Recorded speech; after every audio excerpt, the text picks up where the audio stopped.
So here we are, continuing to go over the effective components of a trading plan by going over our Central Traders trading plan components. And as we go through this yet again, you might be saying to yourself, why is he going over this slide over and over and over again? And that's because I think it's very important for you to understand the components of a trading plan, but more importantly, it's very important for you to understand the context and how these components work together. You think about your politician and how they say the same speech over and over again. With my last principal, she was at the school, but she attained her position as principal, and I became into that administration at the same time. And I used to tell her, as she was trying to establish her, staff morale, her culture, I said it's very important that you get out there and say what your vision for the school is and say it over and over and over again, because if you don't define it, they will.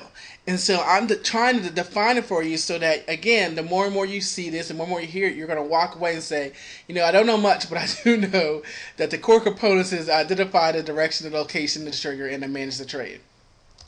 That being said, trade direction. Which way is the market moving at the current time? Long term, what does the market say? Short term, what does the market say? How can I get confirmation agreement between those multiple time frames to identify a time to get into a trade? Location, where can I get into a trade? Especially as we get down to managing a trade, that risk to reward ratio. If you don't get in a trade at the right spot, then you're increasing the risk and you're making it into a bad trade, a low probability trade. So we need to know where are good places to get in a trade as much as we need to know when. The trigger is the when. Some people use technical indicators, market internals. The trigger is, all right, my rules, have been confirmed. I can now click the mouse and pull trigger to enter the trade. And finally, we need to manage the trades. Now, many people will tell you that you actually should identify your stop before you actually get into the trade, and then put your trade. Because again, remember, your stop is your risk. Your reward is your target. So are they in agreement? Today, we're going to focus on trade triggers.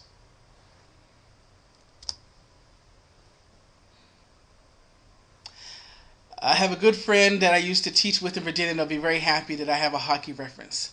So yes, Wayne Gretzky, the great one, once said that you always miss 100% of the shots you don't take. How am I bringing that in with trading? Well, if you're not in the trade, you can't make money.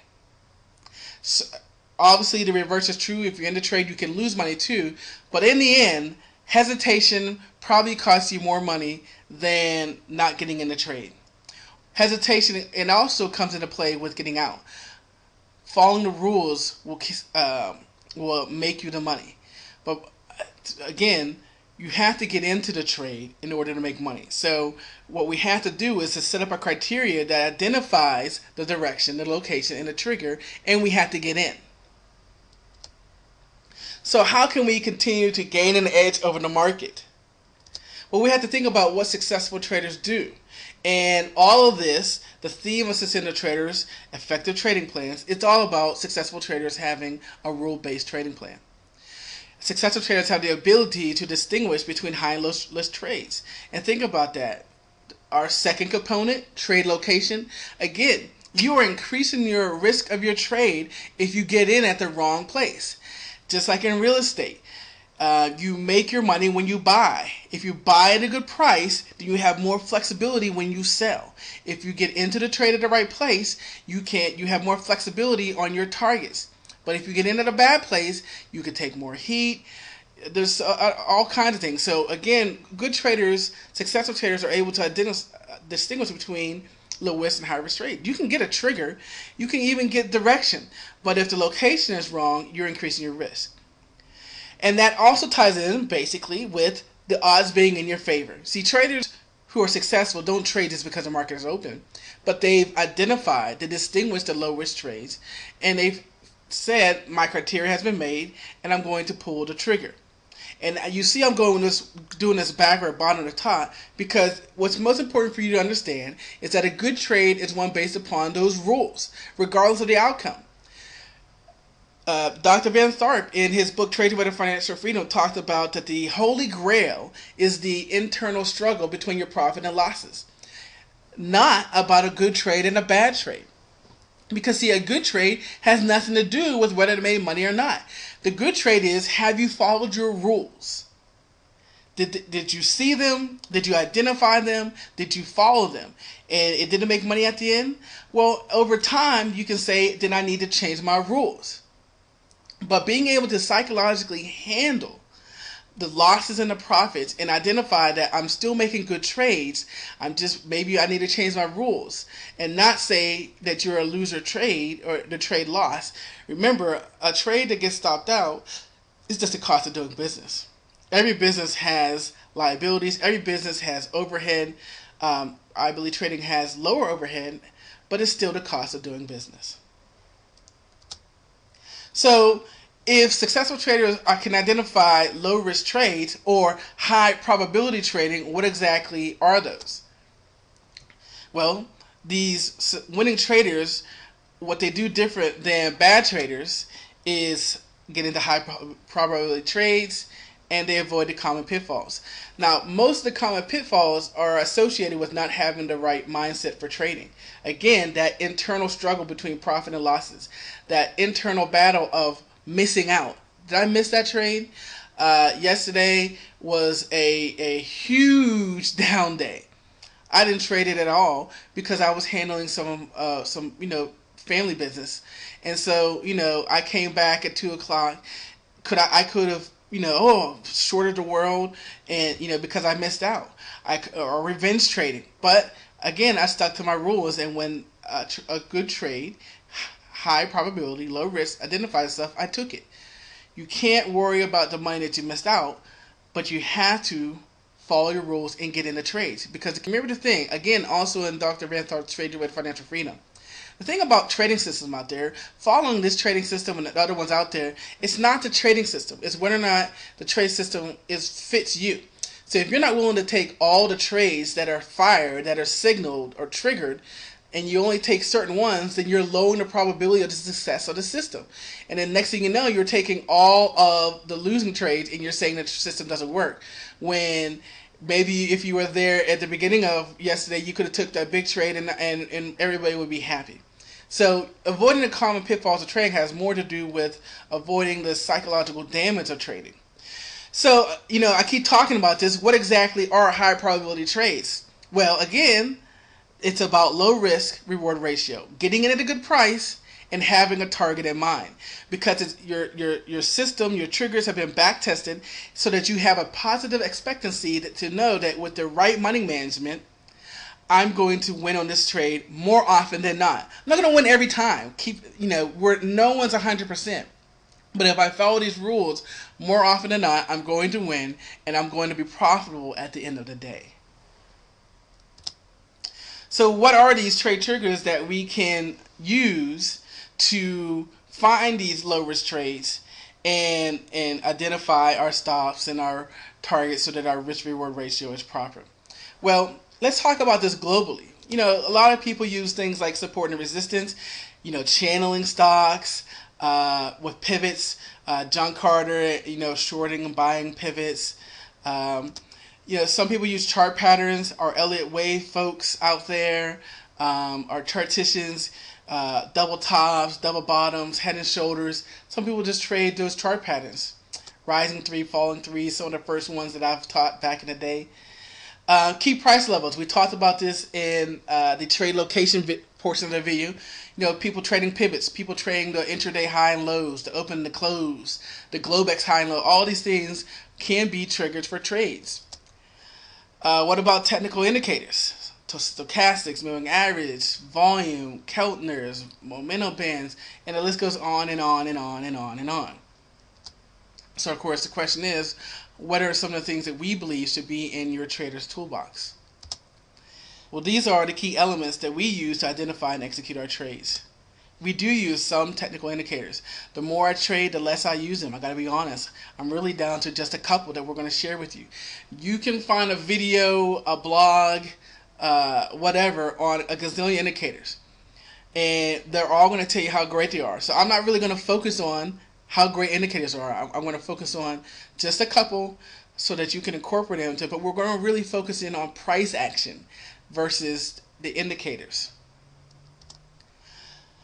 Key points of interest. Now, I know this might sound repetitive, but you'll see that we're not necessarily focusing in on those pivots and the Globex and all that.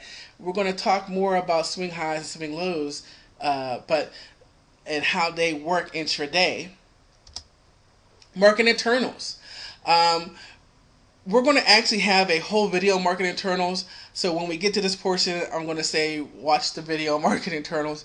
But it's important for you to know that, yes, a part of enter and exit trades can be on market internals.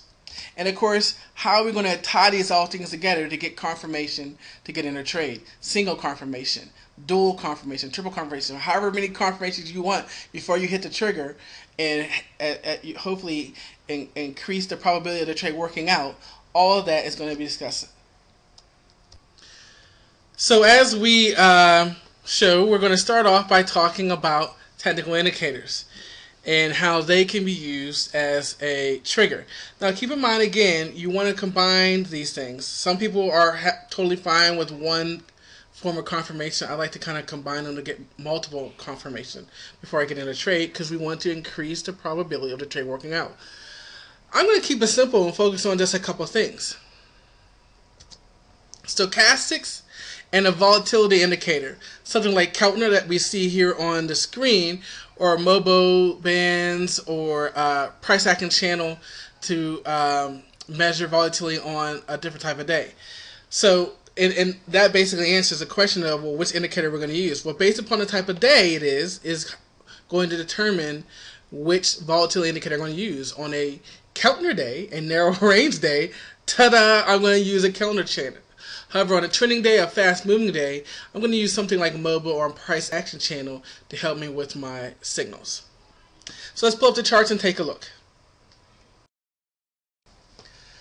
So to start off, we're going to look at a Keltner day, and as I previously said, we're going to use a Keltner channel on a Keltner day.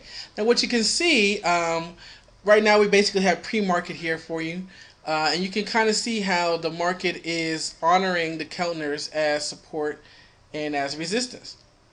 And sometimes you can even see that the middle band, the 20 moving average, also can provide support and resistance. So you can see that what we want to do on a Keltner type of day is wait till the market gets up here to the top of the channel, which usually correlates with high stochastic, and this is a great shorting opportunity. Likewise, as we get down to the lower Keltner and we have low stochastics, this is a great opportunity to go long. Certainly we may get some breakthrough, that's totally fine. But again, what we're basically looking for an agreement is between upper Keltner and high Stokes, and lower Keltner and low Stokes. So I'm going to go ahead and hit play here, a great feature with Thinkorswim on demand. And we're just going to take a look at a little bit throughout the day and see what we can get. So we're starting right off here in the morning. It's 9:30. You can see the moving a little bit. I'm going to speed up just a little bit, not to waste your time. And you can see right now it's kind of honoring the lower band here as we're starting off, but let's watch and see. Now again, talking about location and not buying in the middle of nowhere, where's it at? Well, mid Keltner can be a place to buy or sell, but right now you can see that if it's a Keltner day, and we would determine that before the day starts. Now a Keltner day can turn into a trending day, but we've determined that the day is a Keltner day, so we don't want to buy or short here in the middle. Now another rule that I have is avoiding the first 5 minutes or so. So we're going to watch that. Now right now we got high Stokes and high Keltner, and we got a signal, but we're still within the first 5 minutes, so I probably wouldn't take the trade because we're looking to see who's really in control of the market. and that might not have been established yet. So I wouldn't be taking this trade, but you can see that if you would have taken this right when the signal was given, which is up here at 16.5, it came down to 15.25. So you would have made a point on that trade, and that's totally fine. But what we can see right now is it looks, see all these wicks are coming? It looks like right now the mid-Keltner is acting as support. We'll find out in a second here. I do know this is a Keltner day, but I haven't run through it because I want to give it as honest to you as you can. So you can see the mid-Keltner did act as support. Another visual for you for shorting at the mid-Keltner, shorting in the middle of nowhere on a Keltner day may not be the best thing. Now let me pause it. Let's check the time. It's 9:35, so the first 5 minutes have gone by. I've got high Keltner. The high of 117, let's just say we got in at 116.50. Our signal was given right here. So let's just say we got a high of 17. We'll give a 50-cent slippage, and which is also right here. Come down, retest the high of the Keltner here. It says 75, but let's go ahead with 16.50 because that's where the price is, where I stop. And let's hit play. So we're shorting because we have high Keltner, high stochastics, and it's a Keltner day. I'm going to hit play, speed it up. So our first target would be 15.50. There we go. And we were, maybe you have a trailer, maybe you're out, but we're at lower Keltner, so we should be cautious. Definitely should be cautious. And then there's another thing that we should watch. I'm going to pause the video for one more second and show a couple other things to you real quick. And even though the day is trading like a Keltner day, what do we see? Well, with this big 2-point move here, we can see that the market is now down 10. So the market is down a bit. Now, that still can be a Keltner day because remember, if the past 4 or 5 days are all been, down 10, down 12, down 13, then we haven't expanded the range. So my point is, because we're down so much, I wouldn't be taking this signal right here, which is the long. We can see what happened. We got the long at 15. It went up to 15.75 so far. Don't know if it would have been filled, but let's watch. But I would have taken it because we're down so much. And I probably would be looking to short upper Keltner versus going long. This is a counter trend trade. I hit play. It's moving forward. We're going to watch. The other thing we see here is what? Mid-Keltner acting as resistance.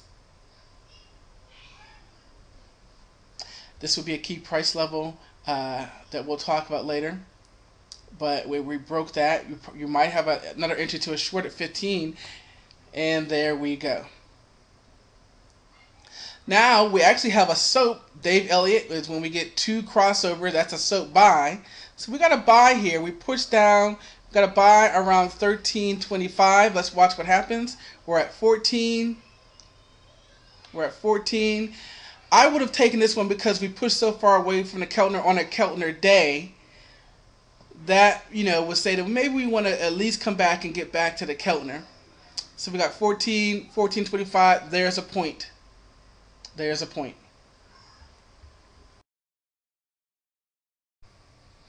So to sum up a Keltner day, what we're basically looking for are a couple things. Keep in mind that the first and most thing is when we're looking at our criteria for our setups, for our triggers, is we want to make sure it's an actual Keltner day. We talked about this on our trade location. We want to know what type of day it is. Remember, is it a Keltner day, narrow range 7 day? The range, the high minus the close, is it smaller than any of the is it smaller than the smallest range of the past 6 days? So if it's a Keltner day, we're looking to do the overbought, oversold type trades. We want to make sure that the stock, the price action is moving between band to band, from lower band to upper band. Here we are down at the bottom, we go long, here we are up at the top, and we go short. We want to make sure the price is moving from band to band. In addition, we want to get a second confirmation of our stochastics. We want to make sure they're overbought and hooking down. Again, we don't want to jump the gun. One of the things that I believe it's John Carter talks about is the importance of the close of a candle. You don't want to get whipped out, or you don't want to get reversed. So you want to make sure not only do you have high stochastics, but they're actually hooking down, because stochastics can stay high for a period of time. So you want to make sure they've broken back down, and that's our short, or in the oversold and they're hooking up, that is our long. That sums up what we're looking for on a Keltner day. Price action moving from band to band, and overbought, oversold settings on our stochastics. Let's move over to a trending day. So as we begin to look at trending days and fast moving days, the first thing you see is we have a split screen. Now also keep in mind that we're just talking about technical indicators right now. We're not putting the whole system together. Again, our layered confirmation system. Right now we're just talking about technical indicators, and there's a lot of people who trade just off of that. So I want to keep my Keltner day setting here. I do want to be aware of overbought, oversold levels. I do want to be aware of upper Keltner, lower Keltner settings. But on a trending day, on the fast moving days, we can stay in the overbought levels the whole day, or in the oversold level, or walk the bands up or walk the bands down. So I need something else to help me find pullbacks and find place to get in a trade, and that is the second side, and I have what I call my price action band. And all they simply are two simple moving averages, both 5 simple moving averages, 5 simple moving average. However, one is priced at the high and one is priced at the low. So there are 5 simple moving average, one at the high, one at the low. I can't take credit for this. This is something I saw on YouTube, I'll be honest. I believe the guy's name is Dean, but go to YouTube and search for high condition candles. I believe the guy's name is Dean, and he introduced this concept. I really liked it, and so I've stuck with it. The other thing I have are CCI, and you see it says FW in front of it. So I have the Dave Elliott of Wall Street Teachers First Wave, his settings for CCI, and that's also what you're seeing with these arrows. Because what I want on a trending day, I want to know if the pullback, is it a pullback or is it going to go all the way. So these arrows are indicating snapbacks. They're saying stay in the trade. And same thing with CCI. If what you know about CCI is when they're all above the top, then it's pretty bullish.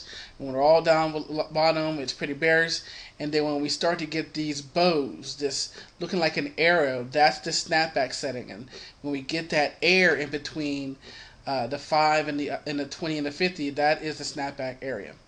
So that's basically it. Again, I've got 2 simple moving averages, 5 simple moving averages. I still have my Keltners. But let me show you. I have, I believe I'm going to pull up July 7th as my day here. So I'm going to pull that up and say go using the Thinkorswim on demand feature. So that's where we're at. I'm going to pause it.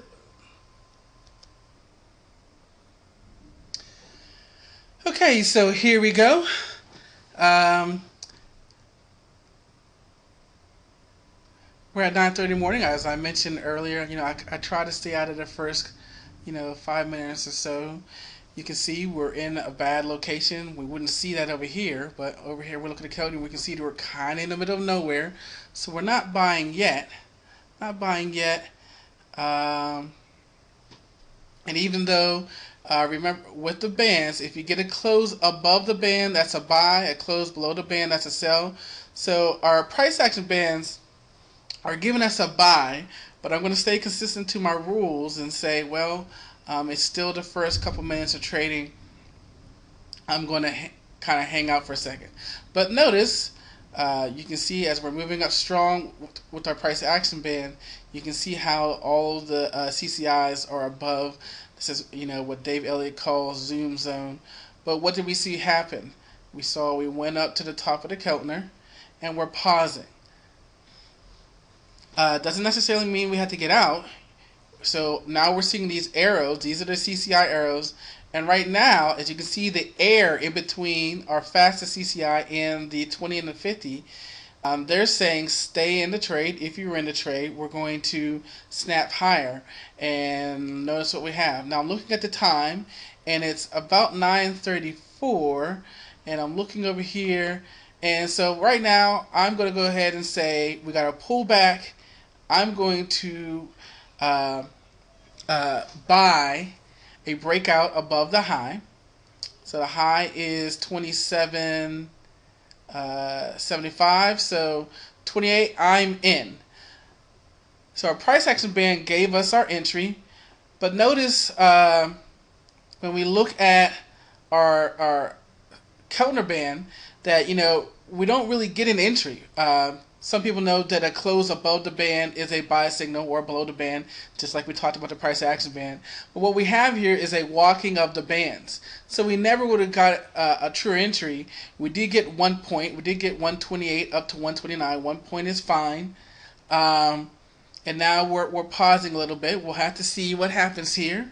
Our snapback to 28 said we're going to go higher, and we did go back up here. There we go. So our CCI snapbacks are working good. Again, on a trendy day. Now, on a Keltner day, they're useless because it's going to be a choppy type day. So we would be in the trade. We would have locked in that point target. Now that we got to close below the bands, even though we're getting a snapback signal, I would ignore the snapback because we're closed below the bands. But where are we? We're sitting at mid Keltner. So let's watch what happens here. We'll see if the mid Keltner is going to be support, or if we're going to go down to the bottom Keltner. Don't know. What I basically did is went and found a big candle. So I knew it was a trending day because it was a big candle on the daily chart, but I don't know when it happened. So yes, I do have the knowledge that it was a trending day, but what you're seeing is on a trending day, a different measure of volatility will do us a little bit better. But now on a trending day, I'm seeing that we're at upper Keltner. We had this move up, and now we're at upper Keltner. We failed to make a new high. That shows me some weakness. And if I wanted to, I could take this counter trend short right now, which is at 128.50. You can see we broke the mid Keltner at 128.75. I even got a stochastic down. And if you're in the counter trend short, you got a point. We also have a break of an M here that was also matching up with that 128.25, 128.50. But where do we pause at? It has stopped right here at the lower Keltner. And this is also a good time where I can just kind of give a introduction of where we're going to go next. Remember, right now we're talking about the Keltner channel and the price action channel so that we can talk about trending days. But you can also see a double top here. We're going to talk about that. Double top here. And as price is moving along, another thing we'll talk about is key price levels, points of interest, and I can see a point of interest around 128.50, around this level. So as it's moving along, we'll probably watch that. Our stochastics did say we should be going up, but not sure yet, so we'll watch it for a second. While we're watching for a second, I'll just review what we're doing with the price action channel. It's a 5 simple moving average at the high, 5 simple moving average at the low, a close above. Right here we closed above the moving average. That is a long signal. And a close below the price action channel is a short signal. Of course, again, we want to add some confirmation in with that. Now remember, I said 128.50, 128.25 was my point of interest. We're going to talk about that in our next video. But what we want to do is go ahead and see. Now again, what I want is a close. Once we get a close at 128.50, that's probably going to be my long signal. So we're going to watch, because as we have a double top over here, what are we starting to have over here? A double bottom, possibly. And there you can see our top, our W peak here, middle, is a 128.50 level. So I'm watching. I'm going to give it a couple more seconds here, and then if we don't get it, we'll move on to the next portion of our video. Alright, let's see. Here we go. Here we go. Now, our price action channel actually gave us a little precursor here at 127.75, but I don't want to be hypocritical. I said that I wanted to see 128.50, so I'm going to wait for that. But if we took this 128.75, we took a point heat here.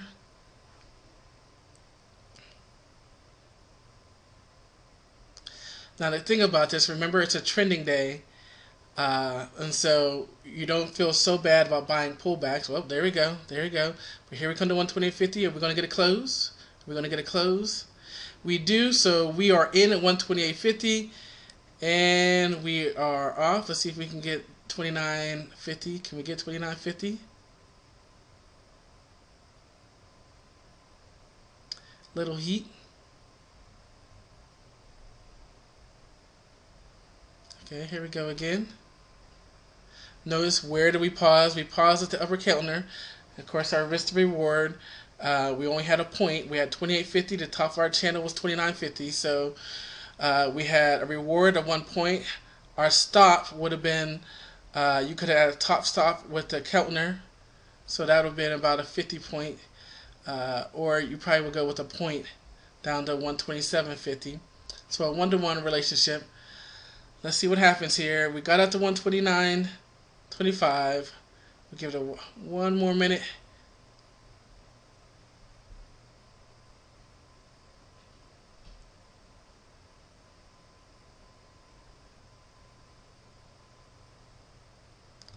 Let's see if this little burst gets us there. I will pause the video and we'll see if this close stopped out or worked.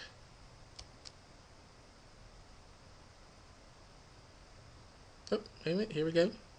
75, 29, 2 more ticks, 2 more ticks. 29. We're looking for 29.50, 29.25 again. And 29.50, 29.75, and we're out.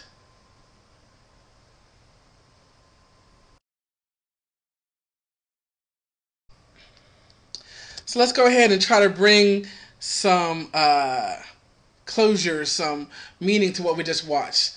Now, on a trend day, we're going to first look at our technical indicator setup. And what we basically introduce on a trend day are the price action channel and the CCI indicator. We're going to keep the counter channel. We still want to be aware of the overbought, oversold, the upper band and lower band support and resistance levels. We still want to know about stochastics and the overbought, oversold levels. But because it's a trending day, price can walk the bands of the counters. They can, the indicator stochastic can stay oversold, it can stay overbought. And so what we introduced was the price action channel. And again, all it is 2 5 simple moving average, one at the high, one at the close. And simply put, a close above this, the channel is a long signal, and a close below the band is a short signal. Of course, again, we want to tie that in with confirmation with other things. We, again, want to know where our oversold, overbought levels, where our support and resistance, and it's a trend day. But we're using this indicator to try to get into trends a little faster, or more importantly, get signals of trends that these Keltners aren't giving us because they're staying in that overbought, oversold levels. In addition, we want to watch CCI, a 5, 20, and a 50 CCI indicator. And what we want to watch for is, you see how we have the price here, and we're going right on down. Remember, our price action band gave a signal here around 1,150, and heck, we went all the way down to 79.78. But also notice, what is CCI doing at the same time? If I come down here, at that same time, you can see that CCI is in zoom down because all of the bands are below the red line. That's considered zoom down. Price should continue to price forward. And then we even get close to a zoom up. We get a couple of them up here. but you can see deceleration as the as the CCI indicator stays down. The other thing we're looking for are snapbacks. Now in our picture here, the snapbacks don't work, but what we're looking for is something like this, except for the 20 and the 50 to be up here in the zoom zone. We want to get that bow and arrow looking, and we want to see the 5 CCI indicators snap back up to the 20 and the 50, and that's when you see price, sort of like in here, you should see price continue to trend because we're getting a snapback from the CCI indicator. Now, overall, when we look at the trend day, different from the Keltner, we weren't too concerned greatly about the multi-time frame agreement because it's a Keltner day and prices going up and down. Many times our time frames, the 15 and the 60, are going to be in disagreement. But on a trend day, we do want agreement between the 15-minute and the 60-minute time frame.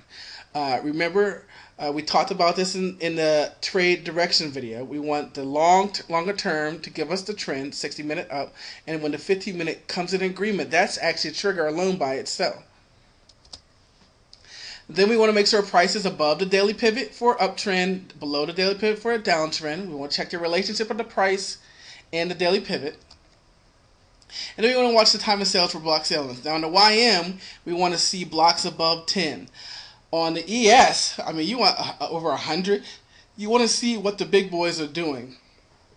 And finally, you want to watch the internals. You know, you want advanced decline to be above or below 800 would be great. 400 may even work. And you want to make sure for advanced decline over 400 is fine. For a tick, you want it to be over or below 800, depending on an uptrend or a downtrend.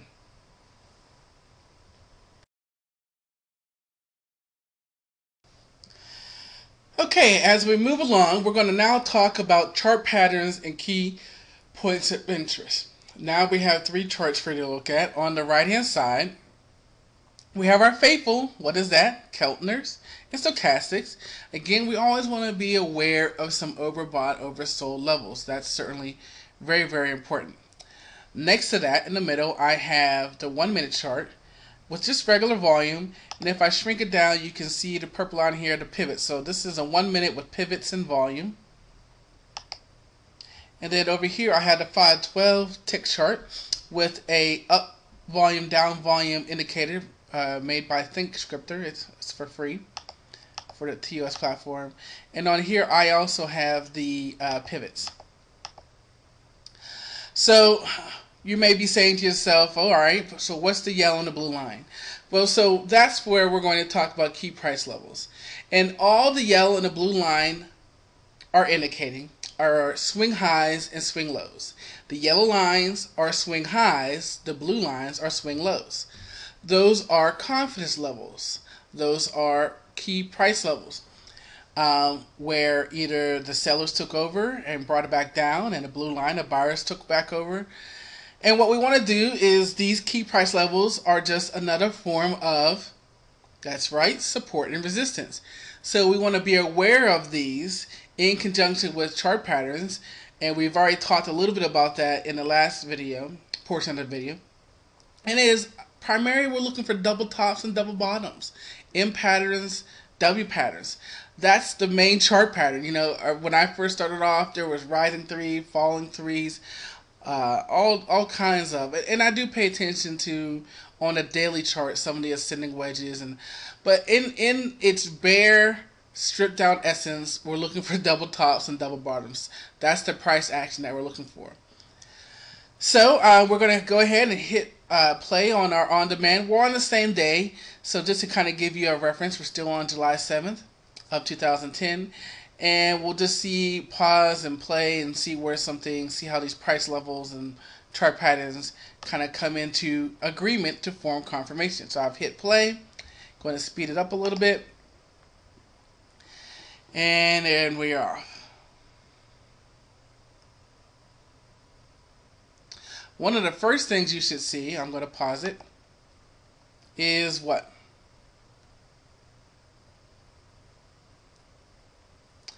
Price came right down to a confidence level and bounce. That confidence level matched up with the Keltner. Well, let's keep watching. Let's hit play again. We'll see what happens.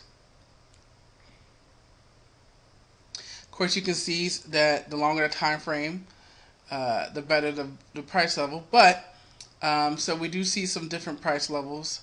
Our last swing low was 124.75 on the 512, 75, but on the 1 minute it's 25, and heck, on the 3 minutes all the way down at 23. So you can see how you get a little conflict information. When they agree, that price level is even stronger. When these three time frames agree on price levels, you got to watch it.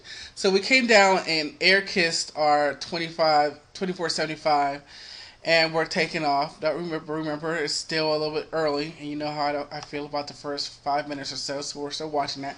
But we do want to watch this 26.50 level, and see what happens there. Now, the guy who shared this information with me, he likes W patterns. So, but another way of saying that, because we're breaking out, is we want to see this price level retested. So when we came up, it kind of came back. You kind of have an entry there. So we would have been long at 26.50. But you can see this breakout level, and you can see when we look over here on the 1 minute that this breakout level came with volume. So it should lead to something good. We already know from watching this before. You can, if you want to retest, you can see we get a little retest here. So there's your entry also. Came up, came down. If you want to be conservative, this could be this retest at 26.50 could be your entry. We're not getting a W or an M pattern yet. So there we go, taking off again.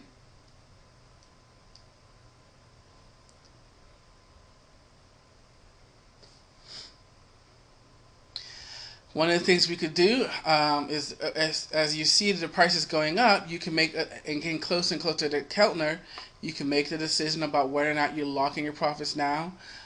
But we're moving again. Again, you can see we came down and tested. You can make your choice. Also notice that I did keep the snapback indicator on. So when we came down and retested 26, got a nice snapback. We're getting another snapback. Let's see what happens if we break 28.75. We do.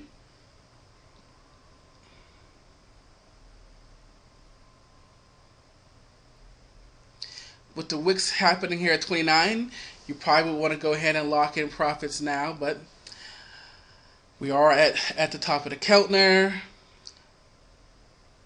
Let's see what happens. We get to 29.50. There's our first red candle. Let's watch. One thing we can see over here on the 1 minute channel is that our volume is now starting to decrease. So that might mean that, and you can see it, our buyers are starting to step to the side, and so price is retreating back. We don't have the same volume to keep price moving higher.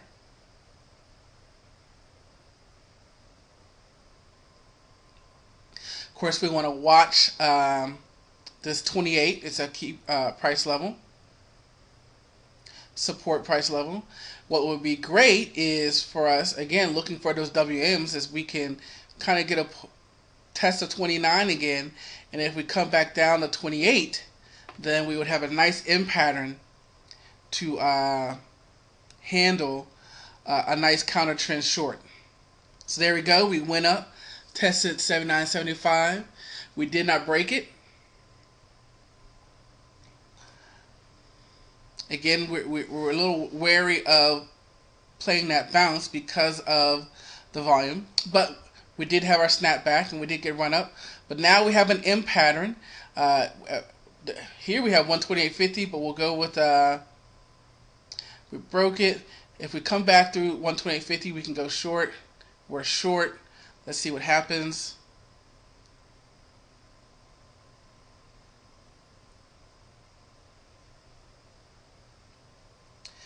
Okay, so there we go, 28.50 down to 27.50, so that would have worked. But there you can see, let's pause it. Here we have some, what we can see is confirmation on multiple time frames. What do we have? We have high Keltner, we have volume decreasing as we got to the top, and then on the 512 we have a nice M pattern. And when we broke below and retested, we had a great. Even if you took this entry and took 28 up to 28.50, took 2 ticks of heat, and then you would have been fine from 28 down to 27 as we look at the wicks. So M patterns of key price levels, W patterns, which is double bottoms of key price levels. Again, increasing our probability, lowering the risk. We've tested the price level, we tested again, now we're going to pierce the armor and break through this time. We'll go ahead and keep going. And we'll see, I believe, if you guys remember from before, we should have a W setting up here. So we'll watch, see where it comes down to form a low. Now, our previous resistance on the 1 minute was 126.50. Let's see if we keep going down on this one. We'll find out in a second.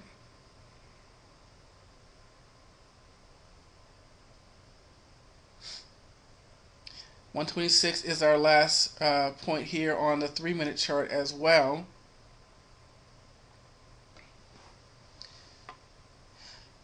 Technically, because this was a breakthrough, so this is if we bounce here, that would be a good buy signal, but we're still watching.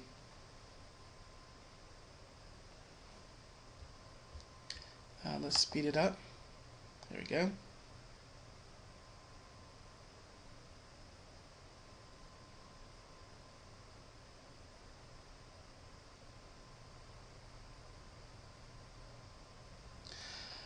Okay, what we can see is that we did come down and test the 26.50, 26 level, and on our 512 we have a funky W. We come down, kind of go up, coming down, and we have a break of that 28.50 level.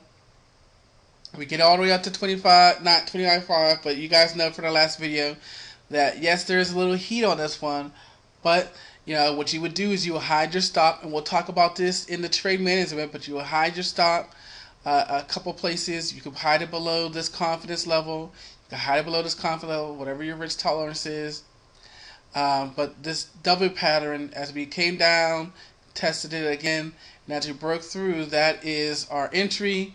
Yes, there's a little heat, but as you guys know, the trade does work out in the end.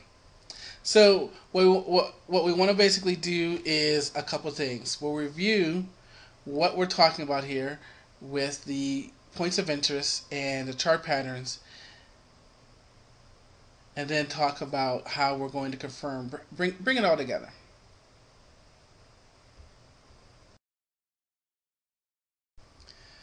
Okay, key points of interest. Let's go ahead and take a look at this. What we're basically looking at here are plotting the swing highs and swing lows. We want to remember this is basically where the buyers and sellers are switching who is in control. So as price comes back to these levels, we want to see, will the buyers once again step in and push the price higher, or will the sellers come in and push the price lower? And then in conjunction with these price levels, we want to go with the simple chart patterns of double tops and double bottoms. Again, what layer of confirmation are you looking for? Certainly you can see here in our example, we don't have a W. We came up and tested a swing high, came down, established a swing low, and we broke through. That could be enough. Some people would play this first breakthrough. Totally fine. You've got to back test it and find out what matches your risk tolerance level. But what we want you to begin plotting these swing high and swing levels. These are key price levels, key points of interest, and as price comes back into them, you want to see if previously the buyers who were there before, are they going to come back and buy again, or vice versa with the sellers.